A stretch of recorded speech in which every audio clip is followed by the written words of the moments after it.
मेरे प्यारे देशवासियों, मुझे देश के कोने कोने में अलग अलग भाषाओं में रामायण सुनने का अवसर मिला है, लेकिन विशेषकर पिछले 11 दिनों में रामायण अलग अलग भाषा में अलग राज्यों से मुझे विशेष रूप से सुनने का मौका मिला।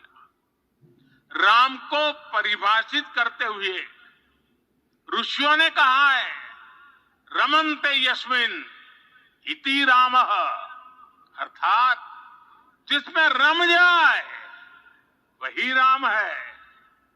राम लोक की स्मृतियों में, पर्वत से लेकर परंपराओं में सर्वत्र समाये हुए। हर युग में लोगों ने राम को जिया है। हर युग में लोगों ने अपने अपने शब्दों में अपनी अपनी तरह से राम को अभिव्यक्त किया है, और ये राम रस जीवन प्रवाह की तरह निरंतर बहता रहता है।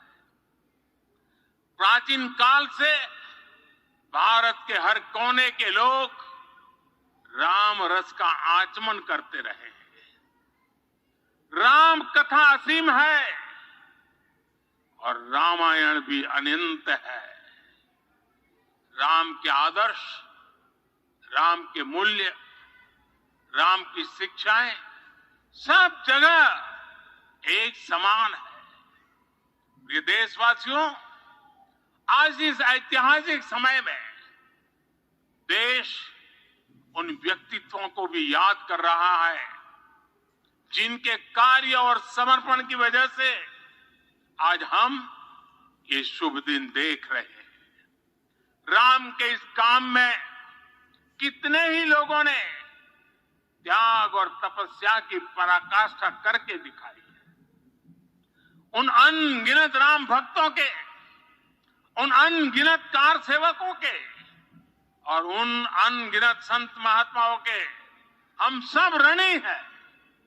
साथियों, आज का ये अवसर उत्सवता का क्षण तो है ही, लेकिन इसके साथ ही यह क्षण भारतीय समाज की परिपक्वता के बोध का भी क्षण है। हमारे लिए ये अवसर सिर्फ विजय का नहीं, विनय का भी है। दुनिया का इतिहास साक्षी है कि कई राष्ट्र अपने ही इतिहास में उलझ जाते हैं। ऐसे देशों ने जब भी अपने इतिहास की उलझी हुई गांठों को खोलने का प्रयास किया, उन्हें सफलता पाने में बहुत कठिनाई आई, बल्कि कई बार तो पहले से ज्यादा मुश्किल परिस्थितियां बन गई। लेकिन हमारे देश ने इतिहास की इस गांठ को जिस गंभीरता और भावुकता के साथ खोला है, वो ये बताती है कि हमारा भविष्य हमारे अतीत से बहुत सुंदर होने जा रहा है। वो भी एक समय था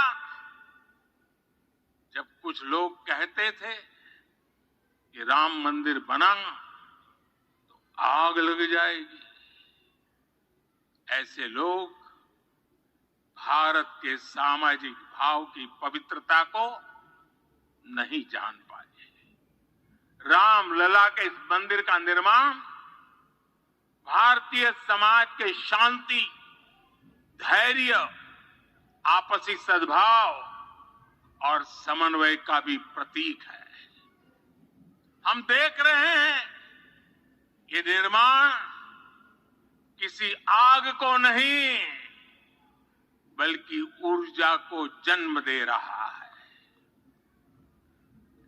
राम मंदिर समाज के हर वर्ग को एक उज्जवल भविष्य के पथ पर बढ़ने की प्रेरणा लेकर आया है। मैं आज उन लोगों से आह्वान करूंगा, आइए आप महसूस कीजिए, अपनी सोच पर पुनर्विचार कीजिए।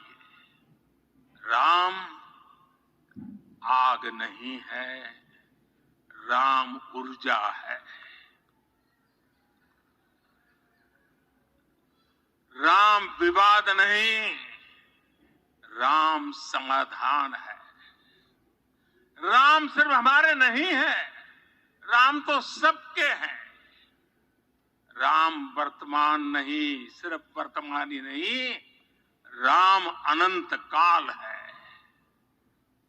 साथियों, आज जिस तरह राम मंदिर प्राण प्रतिष्ठा के इस आयोजन से पूरा विश्व जुड़ा हुआ है, उसमें राम की सर्वव्यापकता के दर्शन हो रहे हैं।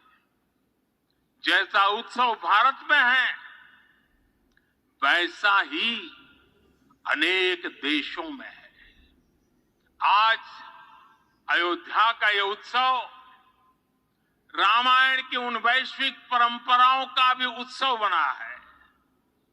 रामलला की ये प्रतिष्ठा वसुधैव कुटुंबकम के विचार की भी प्रतिष्ठा है। साथियों, आज अयोध्या में केवल श्री राम के विग्रह रूप की प्राण प्रतिष्ठा नहीं हुई है, ये श्री राम के रूप में साक्षात भारतीय संस्कृति के प्रति अटूट विश्वास की भी प्राण प्रतिष्ठा है। ये साक्षात मानवीय मूल्यों और सर्वोच्च आदर्शों की भी प्राण प्रतिष्ठा है।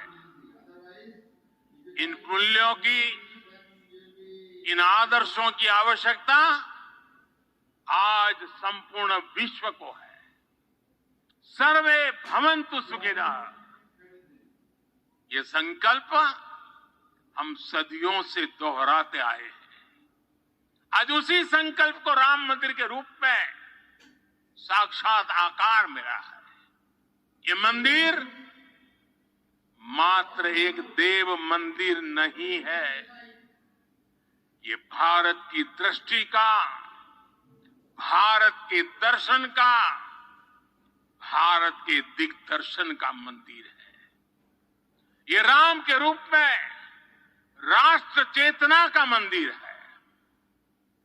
राम भारत की आस्था है, राम भारत का आधार है, राम भारत का विचार है, राम भारत का विधान है, राम भारत की चेतना है, राम भारत का चिंतन है, राम भारत की प्रतिष्ठा है, राम भारत का प्रताप है, राम प्रवाह है, राम प्रभाव है, राम नेति भी है, राम नीति भी है, राम नित्यता भी है, राम निरंतरता भी है, राम विभु है, विशद है, राम व्यापक है, विश्व है, विश्वात्मा है।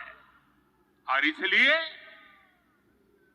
जब राम की प्रतिष्ठा होती है तो उसका प्रभाव वर्षों या शताब्दियों तक ही नहीं होता, उसका प्रभाव हजारों वर्षों के लिए होता है।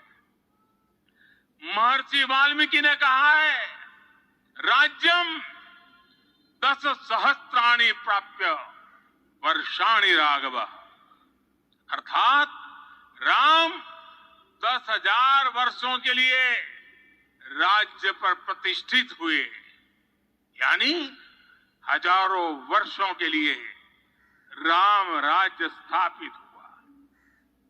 जब त्रेता में राम आए थे तब हजारों वर्षों के लिए राम राज्य की स्थापना हुई। आज से 1000 साल बाद भी लोग आज की इस तारीख की, आज के इस पल की चर्चा करेंगे। और ये कितनी बड़ी राम कृपा है कि हम सब इस पल को जी रहे हैं, इसे साक्षात घटित होते देख रहे हैं। आज दिन दिशाएं, दिग दिगंत सब दिव्यता से परिपूर्ण है। ये समय सामान्य समय नहीं है। ये काल के चक्र पर सर्वकालिक शाही से अंकित हो रही अमिट स्मृति रेखाएं हैं। साथियों, हम सब जानते हैं कि जहां राम का काम होता है, वहां पवन पुत्र हनुमान अवश्य विराजमान होते हैं। इसलिए मैं राम भक्त हनुमान और हनुमान गढ़ी को भी प्रणाम करता हूं। मैं माता जानकी, लक्ष्मण जी, भरत, शत्रुघ्न सबको नमन करता हूं। मैं पावन अयोध्यापुरी और पावन सरयू को भी प्रणाम करता हूं। मैं इस पल दैवीय अनुभव कर रहा हूं, जिनके आशीर्वाद से ये महान कार्य पूरा हुआ है। वे दिव्य आत्माएं, वे दैवीय विभूतियां भी इस समय हमारे आसपास उपस्थित है। मैं इन सभी दिव्य चेतनाओं को भी कृतज्ञता पूर्वक नमन करता हूं। आज हमें श्री राम का मंदिर मिला है। गुलामी की मानसिकता को तोड़कर उठ खड़ा हो राष्ट्र, अतीत के हर दंश से हौसला लेता हुआ राष्ट्र ऐसे ही नव इतिहास का सृजन करता है। मैं आज प्रभु श्री राम से क्षमा याचना भी करता हूं। हमारे पुरुषार्थ, हमारे त्याग, तपस्या में कुछ तो कमी रह गई होगी कि हम इतनी सदियों तक ये कार्य कर नहीं पाए। आज वो कमी पूरी हुई है।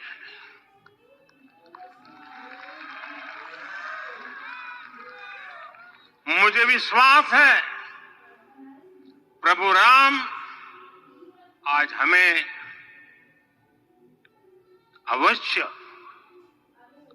क्षमा करेंगे। मेरे प्यारे देशवासियों, त्रेता में राम आगमन पर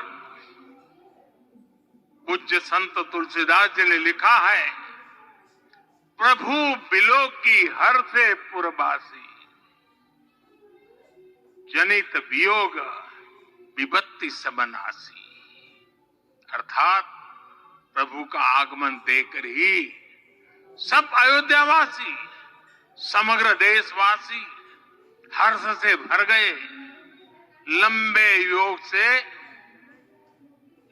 वियोग से जो आपत्ति आई थी, उसका अंत हो गया। उस कालखंड में तो वो वियोग केवल 14 वर्षों का था। तब भी इतना असह्य था। इस युग में तो अयोध्या और देशवासियों ने सैकड़ों वर्षों का वियोग सहा है। हमारी कई कई पीढ़ियों ने वियोग सहा है। भारत के तो संविधान में उसकी पहली प्रति में भगवान राम विराजमान है। संविधान के अस्तित्व में आने के बाद भी दशकों तक प्रभु श्री राम के अस्तित्व को लेकर कानूनी लड़ाई चली। मैं आभार व्यक्त करूंगा भारत की न्यायपालिका का, जिसने न्याय की लाज रख ली।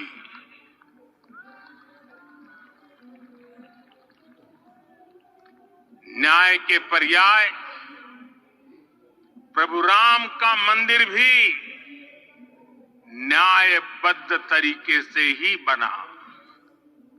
साथियों, आज गांव-गांव में एक साथ कीर्तन संकीर्तन हो रहे हैं।